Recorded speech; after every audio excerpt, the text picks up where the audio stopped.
My first 6 months getting sober, I was at AA meetings and NA meetings all the time. They were really helpful. But it's somewhere along the line, I stopped wanting to call myself an addict. And I stopped wanting to keep on reminding myself of my past decisions. And I stopped wanting to feel guilty. And I stopped wanting to look back on all these things. And I wanted to live my life again. I wanted to live my life again and start to create a new future, right? So AA, NA, it was helpful for me, okay? It was a way to life, not a way of life, is what I've heard said. And you can get you back to your life and back to being happy and free from this addiction.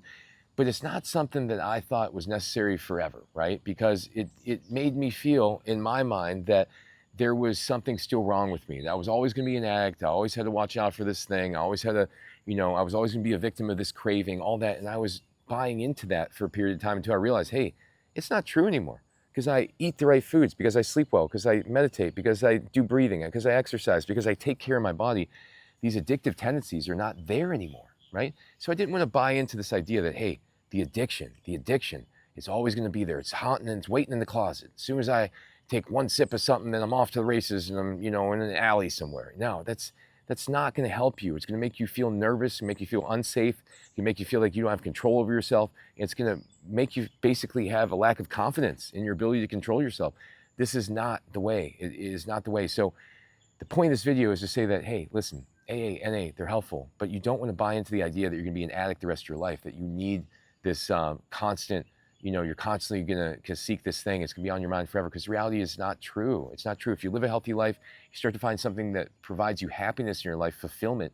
You're not going to be thinking about this thing forever. You could be broken free of this once and for all, and you could never look back. Yeah, it's not always going to be this endless battle for years. And if you really got to buy into the reality that you can beat this on your own. You can beat this on your own, and you can beat it after you get a little bit of support and you get there on your own. The reality is you just can't use. You can't use, okay? No matter what you're doing, you can't use. And if you feel the desire to go back to using, then go back to the meetings. Go back to the meetings, but don't buy into what they're telling you there, that you're going to be this way the rest of your life. Buy into the reality that the things that are causing you these addictive cravings are in fact your own perceptions of what's happening in your life, your expectations, your belief that this thing will never leave you, these stresses in your life that you're not dealing with, these emotions that you're not processing, that you're stuffing under the rug. These are the reasons that you actually seek the addictive substances, and this is the actual root cause of these things, are these hidden emotions that are not addressed, that build up over time and cause you to seek relief in some way and instant gratification. And once you use these things, you create this mental association, and from there on, guess what? Now you realize that this thing can be the thing that provides you relief, and now you've got this association. So go to my website, endsickness.org, reach out to me. I help people with coaching through addiction, and thanks for watching, everybody. Have a good one.